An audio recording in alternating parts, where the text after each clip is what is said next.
Bismillahirrahmanirrahim. Assalamualaikum warahmatullahi wabarakatuh.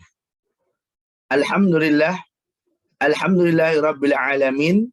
Wassalatu wassalamu ala man la nabiyya ba'dah. Al-Mustafa Rasulillah Muhammad ibni Abdillah wa ala alihi wa sahbihi wa man walah. Qala Allah Ta'ala fil Qur'anil Karim, a'udzu billahi minasyaitonir rajim, wa indahu mafatihul ghaibi la ya'lamuha illahu wa ya'lamu ma fil barri wal bahri wa ma tasqutu min waraqatin illa ya'lamuha wa la habbatin fi dhulumatil ardi wa la ratbin wa la yabisin illa fi kitabim mubin. Subhanak la ilma lana illa ma 'allamtana innaka antal alimul hakim wa 'allama kama lam takun ta'lam wa kana fadlullahi 'alaika 'azima. Amma ba'du. Alhamdulillah, puji syukur kehadirat Allah Subhanahu wa taala yang telah memberikan kita kesempatan untuk bisa mendekatkan diri kepada Allah Subhanahu wa taala. Kebanyakan di antara kita yang pesimis akan diterimanya amal ibadah. Setiap hari kita sudah melaksanakan ibadah-ibadah yang dianjurkan, yang diperintahkan oleh Allah Subhanahu wa taala dan Nabi besar Muhammad sallallahu alaihi wasallam. Dimulai dari bangun tidur kita sudah baca doa. Setelah itu kita ambil wudhu untuk melaksanakan sholat tahajud, sholat subuh dan sebagainya. Akan tetapi masih ada rasa pesimis. Akankah amal ibadah kita diterima oleh Allah Subhanahu wa taala ataukah hanya sekedar mendapatkan capek? Al-Quran sebagai kitab suci umat Islam telah memberikan konsep cara agar diterima amal ibadah oleh Allah Subhanahu wa taala. Dalam surat Al-Baqarah ayat 222, Allah Subhanahu wa taala berfirman, "Innallaha yuhibbut tawwabina wa yuhibbul mutatahhirin." Artinya sesungguhnya Allah Subhanahu wa taala menyukai orang-orang yang bertaubat dan menyukai orang yang mensucikan diri. Pada kesempatan kali ini kita akan sama-sama mempelajari tentang tata cara beristinja. Sehingga ketika kita sudah memahami beristinja dalam agama Islam, maka otomatis kita akan disukai oleh Allah, dicintai oleh Allah Subhanahu wa taala. Dan menjadi salah satu syarat melaksanakan amal ibadah, terutama ibadah sholat itu dengan toharoh, beristinja. Bagaimana amal ibadah diterima oleh Allah Subhanahu wa taala sedangkan kita tidak bisa beristinja? Masih ada cipratan kencingnya. Masih ada bekas buang air besarnya yang tidak kita bersihkan.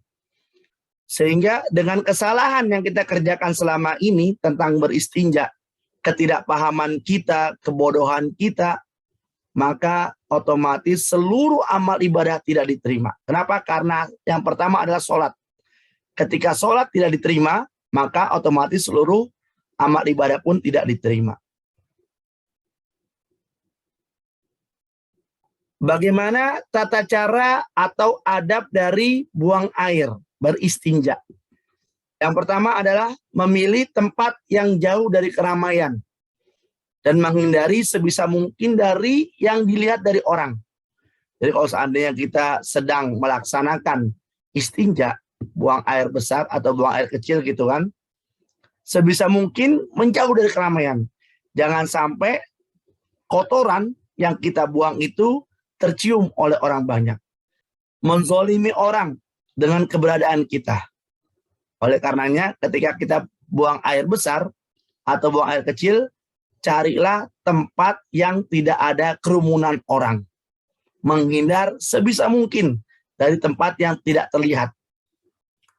Kita ketahui bahwasanya buang air besar maupun kecil ini merupakan kotoran, penyakit. Jangan sampai akibat karena kita buang sembarangan sehingga bisa memberikan penyakit kepada orang lain. Oleh karena itu, jauh dari kerumunan orang lain ketika kita mencari tempat untuk melaksanakan buang air besar ataupun buang air kecil. Yang kedua adalah menggunakan penutup atau pelindung yang aman. Jadi kita lindungi nih, kita cari toilet yang ada penutupnya, yang kira-kira aman, yang bisa kita laksanakan untuk buang air besar dan buang air kecil. Yang ketiga adalah jangan terbuka auratnya sampai di tempat pembuangan. Jadi apapun juga ketika kita kebelet ya untuk melaksanakan buang air besar, buang air kecil, jangan dibuka auratnya kecuali dalam kamar mandi langsung. Di saat tempat itulah kita buka, kita selesaikan. Nah. Berikutnya, jangan menghadap kiblat atau membelakanginya. Nah, tidak sopan. Ya. Kenapa? Karena kiblat merupakan arah tempat kita sholat. Jadi kalau seandainya mau kita buang air besar ataupun buang air kecil, jangan menghadap ke kiblat atau membelakanginya. Lebih baik menyampingnya saja. Ya. Pokoknya jangan sampai membelakangi atau menghadap ke kiblat. Ini kebiasaan juga kita nih, ya. Berbicara ketika sedang buang air. Bukan berbicara, bahkan nyanyi, karaoke gitu kan. Segala-galanya diciptakan, segala-galanya teringat, segala-galanya dinyanyikan. Ini nggak boleh. Kenapa? Karena tempat buang air itu hanyalah tempat kita untuk buang air saja. Selanjutnya, diusahakan untuk tidak membuang hajat berdiri. Nah, ini yang paling susah nih Ustadz. Kenapa? Karena di zaman ini bisa dikatakan kebanyakan adalah toiletnya berdiri, bukan duduk. Ya, ini gimana Ustadz? Boleh nggak? Nah, kita lihat. Ada salah satu riwayat dari Ummul Mukminin, Sayyidah Aisyah radhiyallahu anha, istri Rasulullah sallallahu alaihi wasallam. An Aisyah qalat, man haddatsakum anna Rasulullah sallallahu alaihi wasallam bala qa'iman fala tusaddiquhu ma kana yabulu illa jalisan. Artinya telah diriwayatkan dari Ummul Mukminin Sayyidah Aisyah radhiyallahu anha, beliau berkata, barang siapa yang berkata bahwasanya Rasulullah Shallallahu Alaihi Wasallam kencing dengan berdiri, buang hajat dengan berdiri, maka jangan kalian benarkan. Rasulullah tidak pernah kencing kecuali dengan duduk. Hadis riwayat Nasa'i. Nah, kalau kita lihat dari sini mengatakan bahwasanya kehidupan Nabi Muhammad sehari-hari tidak pernah kencing dalam keadaan berdiri. Tidak pernah istinja dalam keadaan berdiri. Bagaimana Ustadz? Zaman saat ini susah. Kita nggak bisa mendapatkan toilet itu semua jongkok semua bisa duduk semua. Kebanyakan berdiri. Kenapa? Karena di tempat-tempat umum apapun juga, mau di stasiun, mau di bandara, mau di mall, mau di pom bensin dan lain sebagainya, itu kebanyakan urinnya berdiri. Apakah boleh? Sementara dikatakan di sini bahwasanya Rasulullah Shallallahu Alaihi Wasallam itu tidak pernah kencing dalam keadaan berdiri. Dalam memahami hadis ini, para ulama berbeda pendapat. Ada yang mengatakan bahwa sesuai dengan apa yang dikatakan oleh Sayyidah Aisyah radhiyallahu anha. Jadi harus buang hajatnya itu dengan duduk, tidak boleh berdiri. Tapi ada juga mengatakan bahwasanya buang hajatnya bisa berdiri karena ini bukan perintah yang ditekankan. Hanya bersifat makruh. Makruh itu lebih baik dihindarkan daripada dikerjakan. Kenapa? Karena uzur. Karena ada sesuatu hal yang tidak bisa dikerjakan kecuali dengan kita melaksanakan berdiri. Contoh, ketika kita sakit. Atau juga bisa dikatakan sebagai Alasan misalkan di tempat umum itu tidak ada lagi yang duduk. Sementara kita sudah ingin berangkat. Sementara bandara penuh semua. Pesawat pun ingin berangkat, tidak bisa kita duduk. Nah, ini boleh. Uzur. Boleh kita melaksanakan buang hajat dengan berdiri. Tapi kalau seandainya masih bisa jongkok, masih bisa duduk, nah, laksanakanlah sesuai dengan apa yang dikatakan oleh Sayyidah Aisyah radhiyallahu anha. Berikutnya adalah menuntaskan buang air kecil dengan berdehem 3 kali. Terkadang masih ada sedikit cipratan atau tetesan-tetesan yang terakhir. Itu tidak bisa dihilangkan atau tidak bisa kita menunggu lama kecuali dengan mencoba untuk berdehem. Nah, kita pancing agar tetesan-tetesan terakhir itu selesai keluar. Jangan sampai kita sudah merasa selesai memakai celana atau memakai sarung, ternyata masih ada percikan terakhir. Nah, ini hati-hati. Maka sholat yang kita kerjakan dalam keadaan najis tidak akan diterima oleh Allah Subhanahu wa Ta'ala. Ibadah aja tidak diterima, apalagi doa.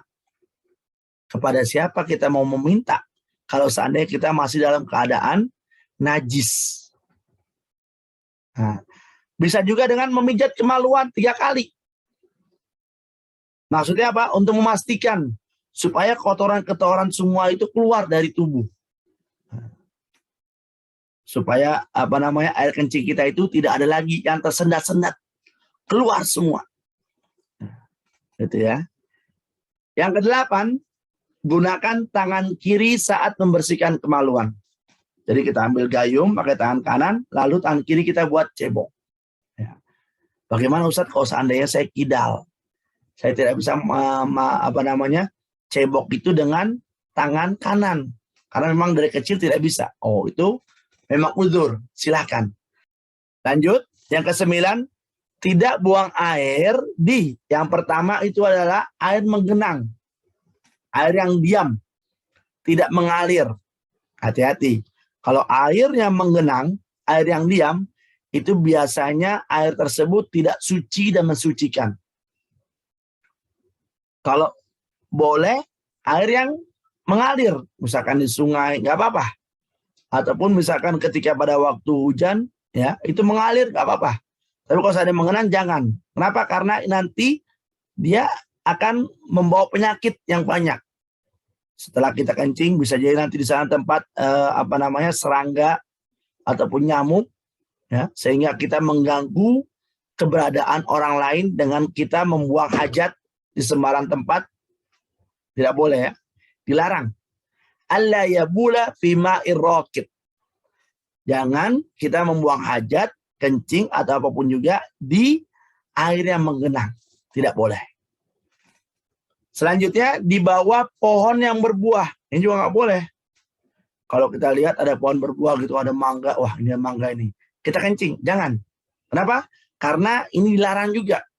Kita menghormati makanan-makanan yang ada pada pohon tersebut.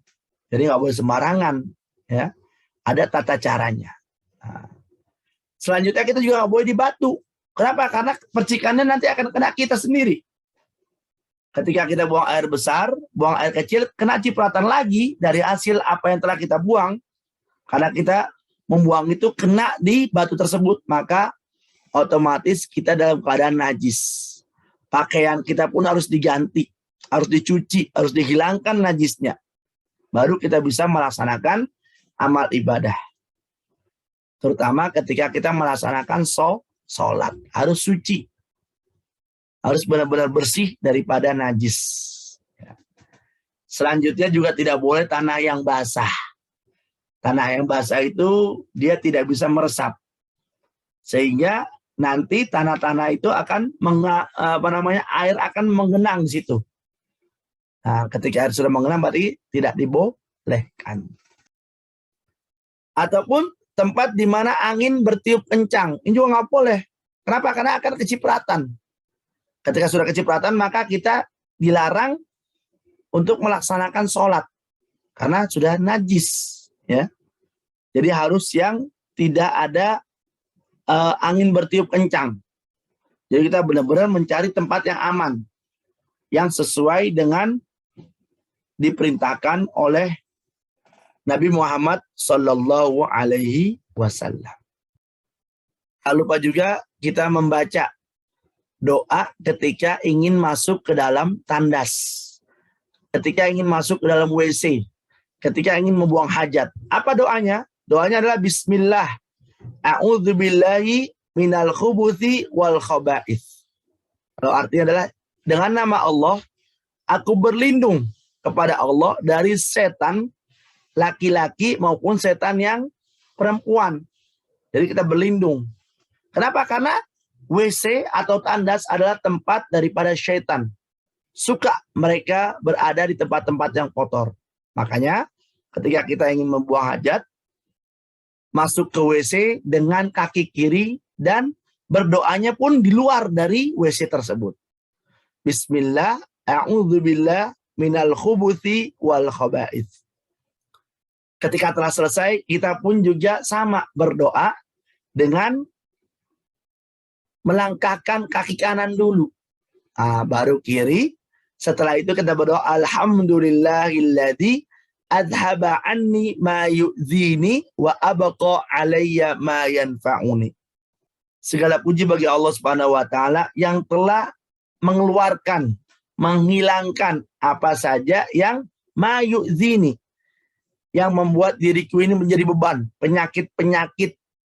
Wa abqa alayya ma yanfa'uni, dan membiarkan apa-apa yang bermanfaat. Jadi kotoran-kotoran setelah kita buang, maka ya dalam kita ini semuanya itu bermanfaat. Ini ya. Jadi ini merupakan tata cara kita untuk membuang hajat. Dengan demikian, ketika kita sudah berusaha beribadah dengan benar, dan juga sudah berusaha untuk melaksanakan istinja dengan benar, insya Allah, Allah Subhanahu wa Ta'ala akan menerima amal ibadah kita.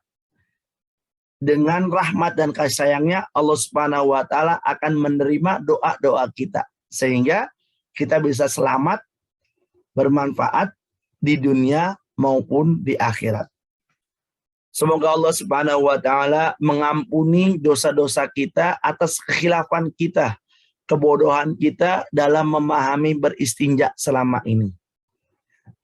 Kalau kita sedang kebelet, boleh kita melaksanakan istinja di tempat-tempat yang memang sudah disiapkan. Alhamdulillah, saat ini kita banyak melihat tempat wisata, ya, tempat-tempat yang berkerumunan, dimanapun juga ada yang namanya WC. Mau ke pom bensin ada, mau di bandara ada, mau di rest area ada, ya. Dimanapun, alhamdulillah sudah banyak. Setelah kita memahami cara beristinja, yuk sama-sama kita laksanakan. Dengan harapan adanya atau perbaikan istinja ini, Allah Subhanahu wa Ta'ala menerima amal ibadah kita. Innallaha yuhibbut tawwabina wa yuhibbul mutatahhirin. Sesungguhnya Allah Subhanahu wa Ta'ala menyukai orang-orang yang bertaubat dan menyukai orang yang menyucikan diri. Mohon maaf atas segala kekurangan. Wallahul muwafiq ila aqwamit thoriq. Al-afu minkum. Assalamualaikum warahmatullahi wabarakatuh.